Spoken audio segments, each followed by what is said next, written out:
नमस्कार दोस्तों, मेरा नाम है दीप्ति और आपका मेरे चैनल पर बहुत-बहुत स्वागत है। आज मैं आपके साथ शेयर कर रही हूँ बिल्कुल सीधे तरीके से पंडित के मुख से सत्यनारायण भगवान की कथा। जिस घर में भी सत्यनारायण भगवान की कथा होती है, जो भी सुनता है या बोलता है, उसके घर में कभी भी धन-धान्य की कमी नहीं होती है। सुख, शांति, समृद्धि उसके घर में हमेशा वास करती है। तो पूरी पूजा विधि मैं आपके साथ भी शेयर कर रही हूँ, तो वो भी आप देखते जाइए। अगर आपको कुछ समझ में ना आए, तो आप मुझे कमेंट करके पूछ सकते हैं। तो चलिए हमारी कथा को शुरू करते हैं। इस कथा को आप सुनने से पहले अपने हाथों में थोड़े से अक्षत, थोड़े से दूबा, थोड़े से पुष्प और थोड़े से तुलसी ले लीजिए और फिर आप इस कथा को सुनिए और पूरी कथा सुनने के बाद ये भगवान विष्णु के चरणों में आप रख दीजिएगा। और खास करके पूर्णिमा के दिन इसको करना बहुत ही ज़्यादा शुभ माना जाता है। तो पूरी पूजा विधि आप देखते चलिए और अब कथा को हम शुरू करते हैं। अथ श्री सत्यनारायण दत्त कथा।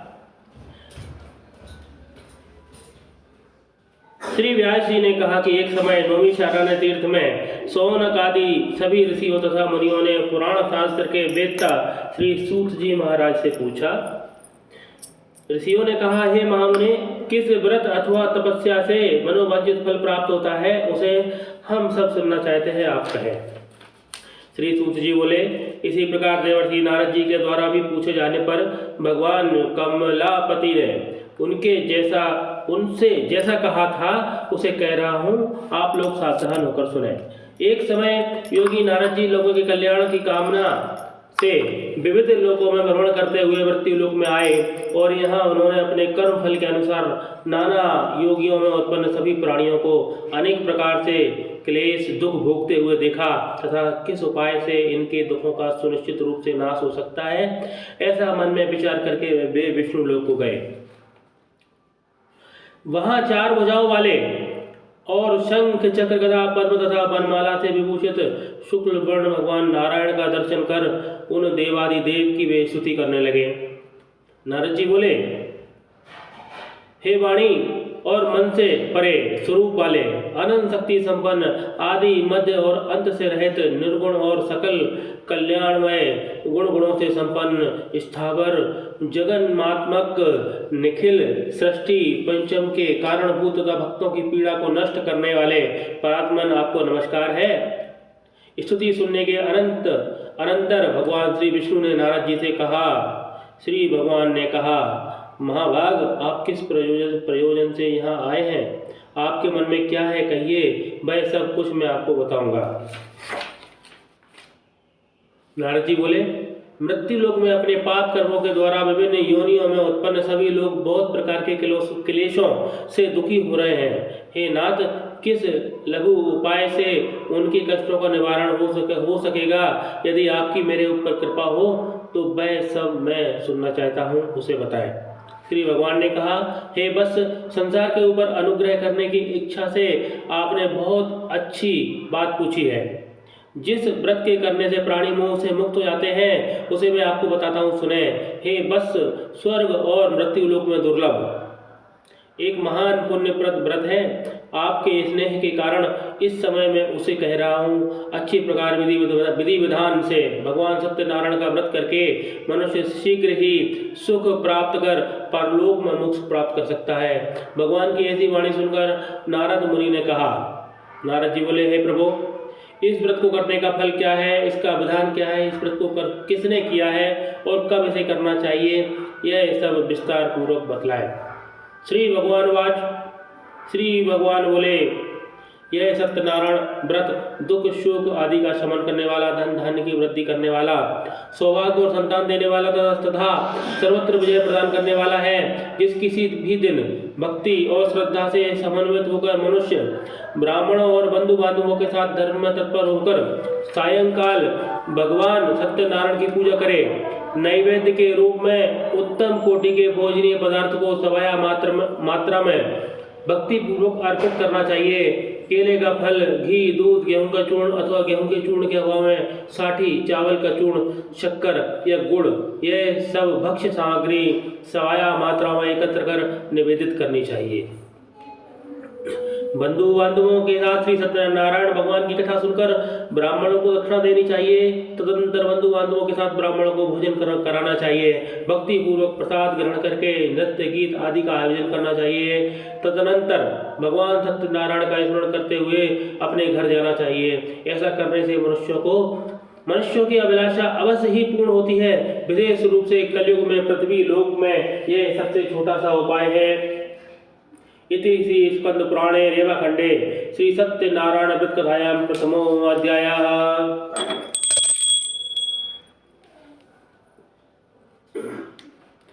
अथ द्वितीयो अध्याय। सूत जी बोले, हे दुजों, अब मैं पुनः पूर्व काल में जिसने सत्यनारायण व्रत को किया था उसे भली भांति विस्तार पूर्वक कहूंगा। रमणीय काशी नगर में कोई अत्यंत निर्धन ब्राह्मण रहता था। भूख और प्यास से व्याकुल होकर वह प्रतिदिन पृथ्वी पर भटकता रहता था। ब्राह्मण प्रिय भगवान ने उस दुखी ब्राह्मण को देखकर वृद्ध ब्राह्मण का रूप धारण करके उस द्विज से आदर पूर्वक कहा, हे विप्र, प्रतिदिन अत्यंत दुखी होकर तुम किस लिए पृथ्वी पर भ्रमण करते रहते हो? हे द्विज श्रेष्ठ, यह सब बतलाओ, मैं सुनना चाहता हूँ। ब्राह्मण बोला, हे प्रभु, मैं अत्यंत दरिद्र ब्राह्मण हूँ और भिक्षा के लिए पृथ्वी पर घूमा करता हूँ। यदि आप कुछ उपाय मेरी दरिद्रता दूर करने का जानते हो तो कृपा पूर्वक मुझे बतलाइए। वृद्ध ब्राह्मण ने कहा, सत्यनारायण भगवान विष्णु अभीष्ट फल को देने वाले हैं। हे विप्र, तुम उनका उत्तम व्रत एवं पूजन करो, जिसे करने से मनुष्य सभी दुखों से मुक्त हो जाता है। और व्रत के विधान को भी ब्राह्मण से यत्नपूर्वक कहकर वृद्ध ब्राह्मण रूपधारी भगवान सत्यनारायण वहीं पर अंतर्ध्यान हो गए। वृद्ध ब्राह्मण ने जैसा कहा है उस व्रत को अच्छी प्रकार से वैसे ही करूंगा, यह सोचते हुए उस ब्राह्मण को रात में नींद नहीं आई। तदनंतर प्रातःकाल उठकर सत्यनारायण का व्रत करूंगा, ऐसा संकल्प करके वह ब्राह्मण भिक्षा के लिए चल पड़ा। उस दिन ही ब्राह्मण को बहुत भिक्षा में धन प्राप्त हुआ। उसी धन से उसने बंधु बांधवों के साथ भगवान सत्यनारायण का व्रत किया। इस व्रत के प्रभाव से वह श्रेष्ठ ब्राह्मण सभी दुखों से मुक्त होकर समस्त संपत्तियों से संपन्न हो गया। उस दिन से लेकर प्रत्येक महीने में उसने इस व्रत को किया। इस प्रकार भगवान सत्यनारायण के इस व्रत को करके वह श्रेष्ठ ब्राह्मण सभी पापों से मुक्त हो गया और उसने दुर्लभ मोक्ष पद को प्राप्त किया। हे विप्र, पृथ्वी पर जब भी कोई मनुष्य सत्यनारायण का व्रत करेगा उसी समय उसके समस्त दुख नष्ट हो जाएंगे। हे ब्राह्मणों, इस प्रकार भगवान नारायण ने महात्मा नारद जी से जो कुछ कहा मैंने वह सब आप लोगों से कह दिया। आगे अब और क्या कहूँ। यह सुनकर ऋषियों ने कहा, हे मुने, इस पृथ्वी पर उस ब्राह्मण से सुनकर इस व्रत को किसने किया है, हम वह सब भी सुनना चाहते हैं। इसमें हमारी विशेष श्रद्धा है। श्री सूत जी बोले, हे मुनियों, पृथ्वी पर जिसने इस व्रत को किया उसे आप लोग सुने। एक बार वह द्विज श्रेष्ठ अपनी धन संपत्ति के अनुसार बंधु बांधवों तथा पारिवारिक जनों के साथ व्रत को करने के लिए उद्धत हुआ। इसी बीच एक लकड़हारा वहां आया और लकड़ी बाहर रखकर उस ब्राह्मण के घर में गया। प्यास से व्याकुल होकर वह उस ब्राह्मण को व्रत करता हुआ देखकर प्रणाम करके उसने बोला कि हे प्रभु, आप यह क्या कर रहे हैं? इसके करने से किस फल की प्राप्ति होती है? विस्तार पूर्वक मुझे बतलाइए। विप्र ने कहा कि यह श्री सत्यनारायण का व्रत है जो सभी मनोरथों को प्रदान करने वाला है। उसी के प्रभाव से मुझे यह सब महान धन धान्य आदि प्राप्त हुए हैं। जल पीकर तथा प्रसाद भक्षण करके वह नगर चला गया।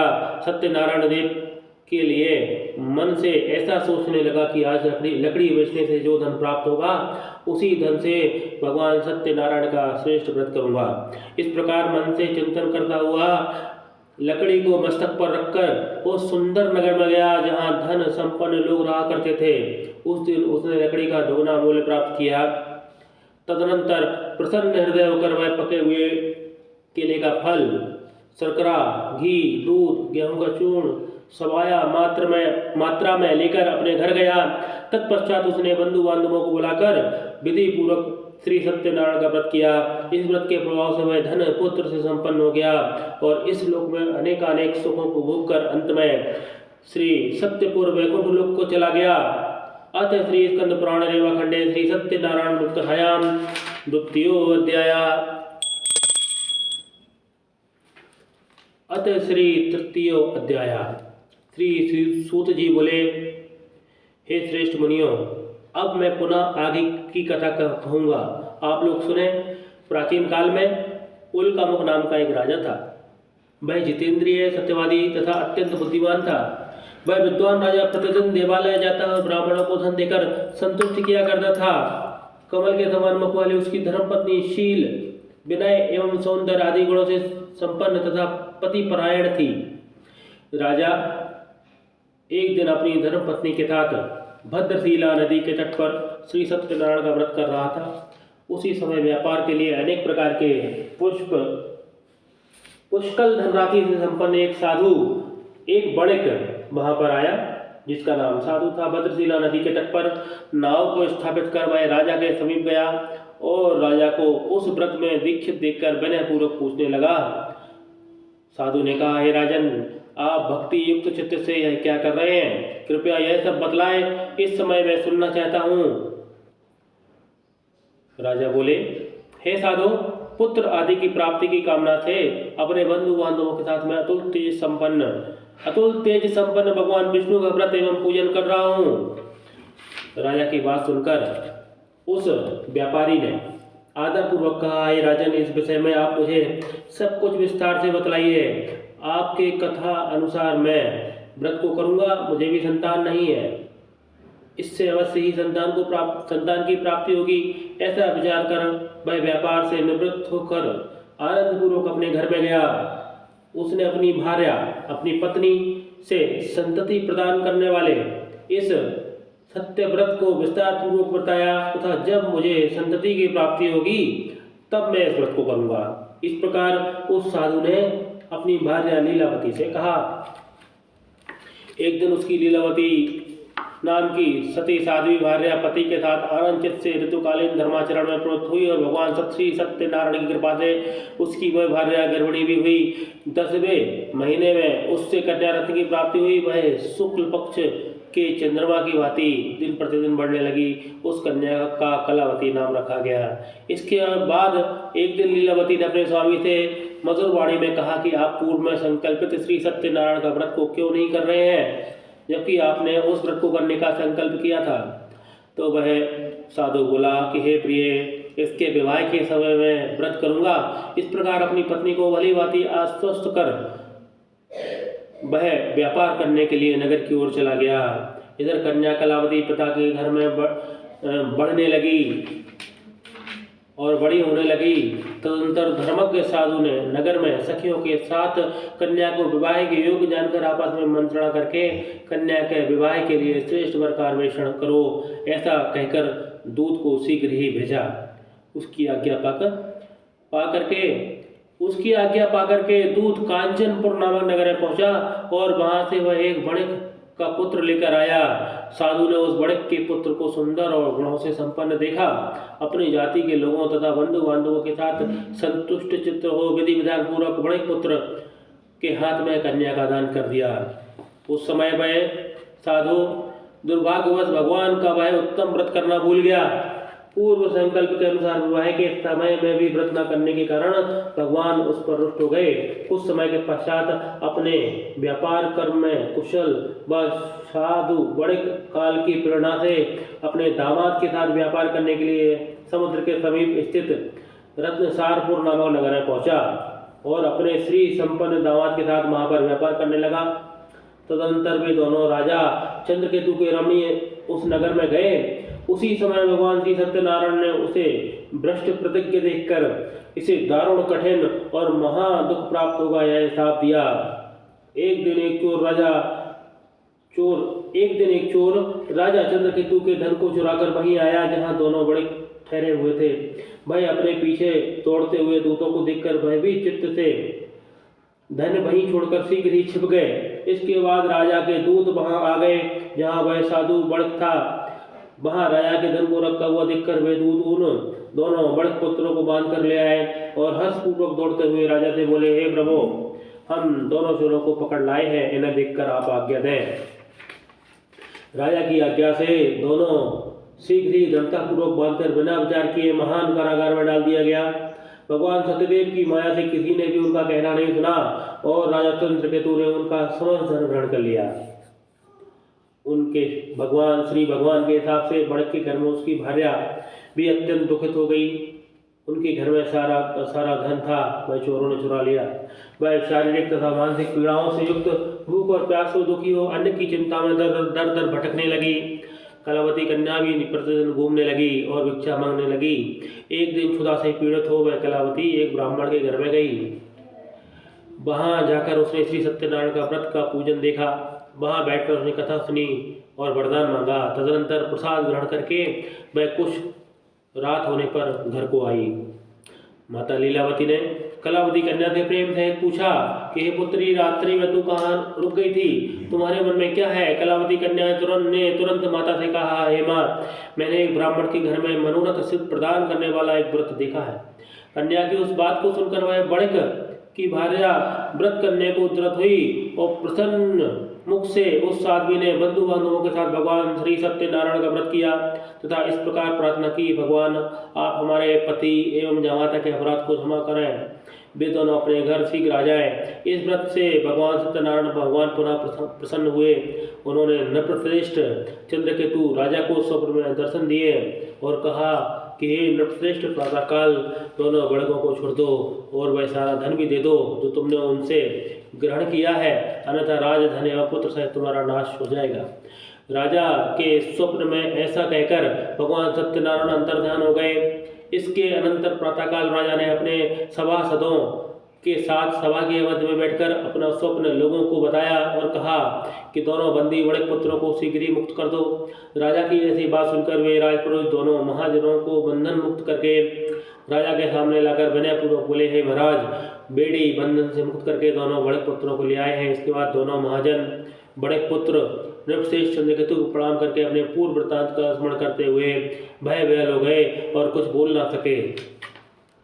राजा ने बड़क पुत्रों को देखकर आदरपूर्वक कहा, आप लोगों को प्रारब्धवश यह महान दुख प्राप्त हुआ है। इस समय अब कोई भय नहीं है। ऐसा कहकर उनकी बेड़ियां खुलवाकर छह कर्म आदि करवाए। राजा ने वस्त्र अलंकार देकर उन दोनों बड़क पुत्रों को संतुष्ट किया तथा सामने बुलाकर वाणी द्वारा अत्यधिक आनंदित किया। पहले जो धन लिया था उसे दूना करके तदनंतर राजा ने पुनः उनसे कहा, हे साधो, अब आप अपने घर को जाएं। राजा को प्रणाम करके आपकी कृपा से हम चले जाएंगे।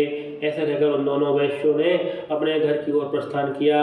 अथ श्री स्कंद पुराणे रेवाखंडे श्री सत्यनारायण दत्त कथायाम तृतीयो अध्याय।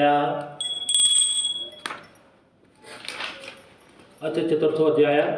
श्री सूत जी बोले कि वह बड़े मंगलाचरण कर और ब्राह्मणों को धन देकर अपने नगर की ओर प्रस्थान कर दिया। साधु के कुछ दूर पहुंच जाने पर भगवान सत्यनारायण की उनकी सत्यता की परीक्षा को जानने के लिए जिज्ञासा हुई और पूछने लगे।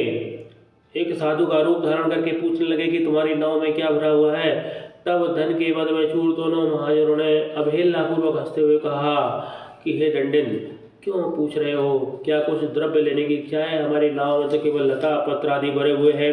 ऐसी निष्ठुर वाणी को सुनकर तुम्हारी बात सत्य हो, ऐसा कहकर दंडी सन्यासी का रूप धारण किए हुए भगवान कुछ दूर जाकर समुद्र के समीप ठहर गए।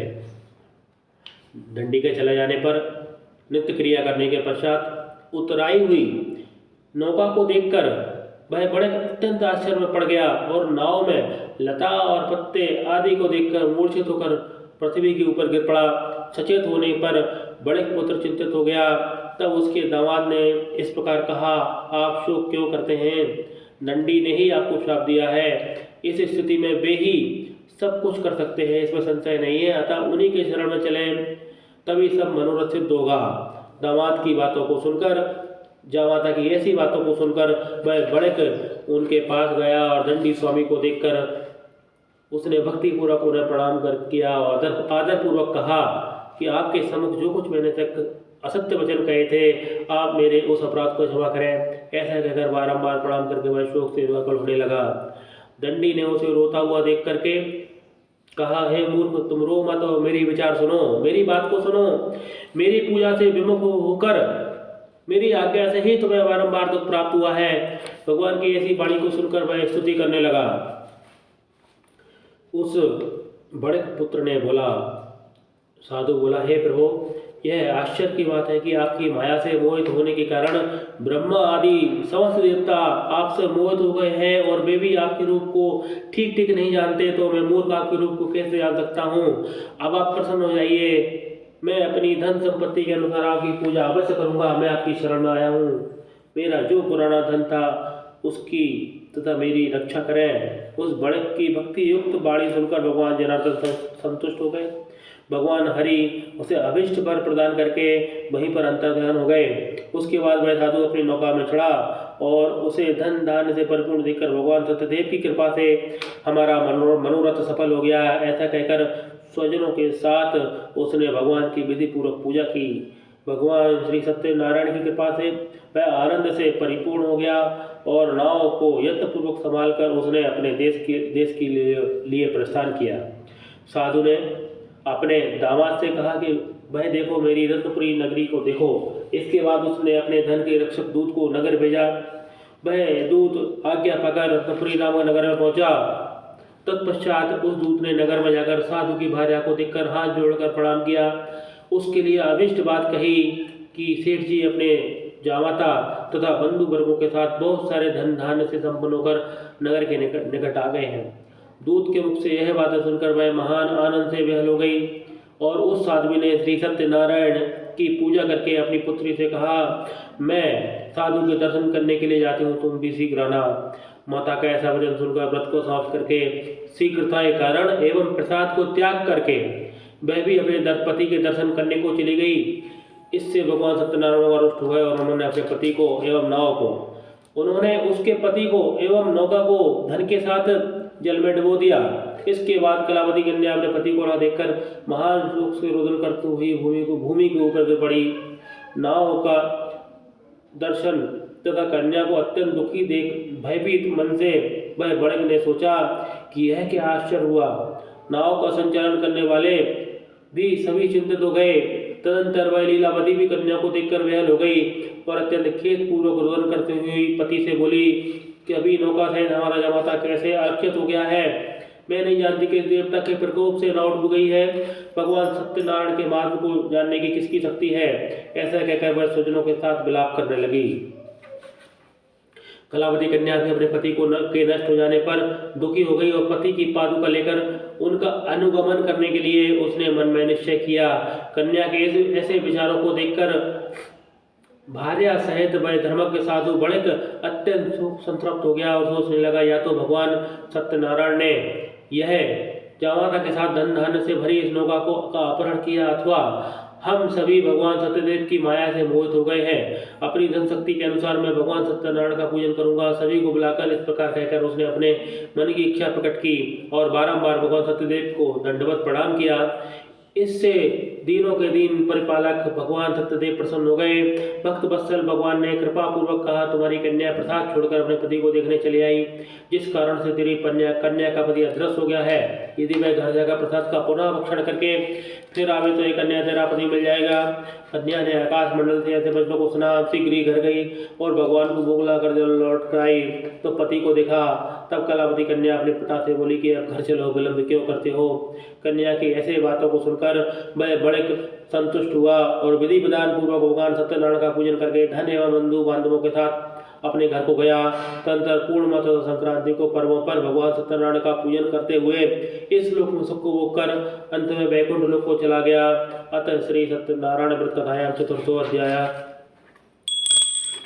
अतः श्री पंचमो अध्याय। श्री सूत जी बोले कि श्रेष्ठ मुनियों, अब इसके बाद मैं दूसरी कथा कहूँगा, आप लोग सुने। अपनी प्रजा का पालन पोषण करने में निरत तुंगध्वज नाम का एक राजा था।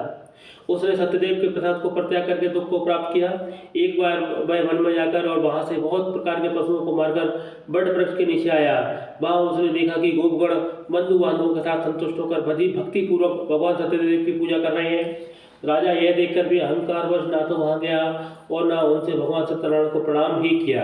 इसके बाद सभी गोपगण भगवान का प्रसाद राजा के समीप रखकर वहाँ से लौट आए और इच्छानुसार उन सभी ने भगवान का प्रसाद ग्रहण किया। इधर राजा को प्रसाद का परित्याग करने से बहुत दुख प्राप्त हुआ। उसका संपूर्ण धन नष्ट हो गया, सभी पुत्र नष्ट हो गए।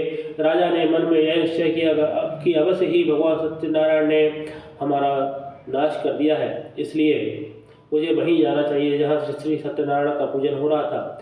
ऐसा मन में विचार करके वह राजा गोपगणों के समीप गए और उसने गोपगणों के साथ भक्ति श्रद्धा से युक्त होकर विधि पूर्वक भगवान सत्यदेव की पूजा की। भगवान सत्यदेव की कृपा से वह पुनः धन एवं पुत्रों से संपन्न हो गया। इस लोक में सभी सुखों को भोग कर अंत में वैकुंठ लोक को चला गया।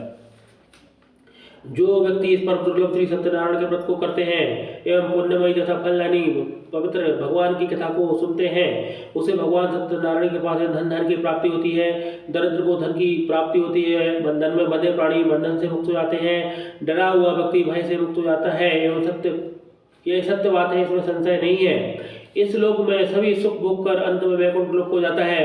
हे ब्राह्मणों, इस प्रकार मैंने आप लोगों से भगवान सत्यनारायण के व्रत को कहा, जिसको करके मनुष्य सभी दुखों से मुक्त हो जाते हैं।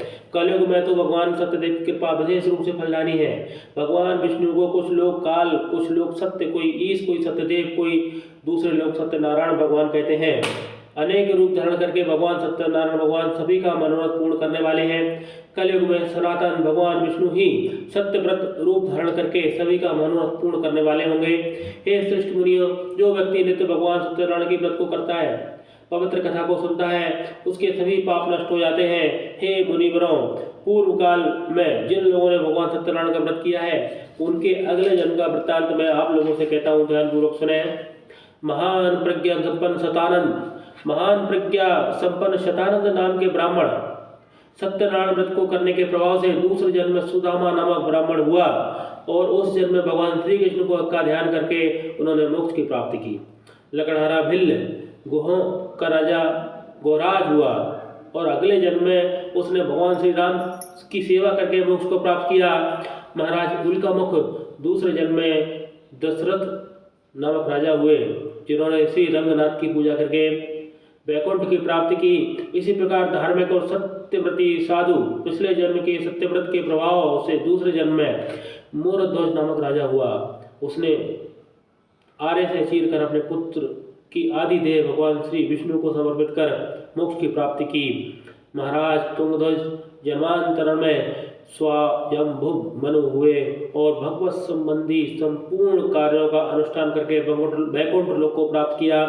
जो गोपगण सब जन्मांतर में ब्रज मंडल में निवास करने वाले गोप हुए और सभी राक्षसों का संहार करके उन्होंने भी भगवान का शाश्वत धाम गोलोक प्राप्त किया। अथ श्री सत्यनारायण अमृत कथायाम पंचमो अध्याय। बोलो श्री सत्यनारायण भगवान की जय। भगवान की कृपा बनाए रखियो।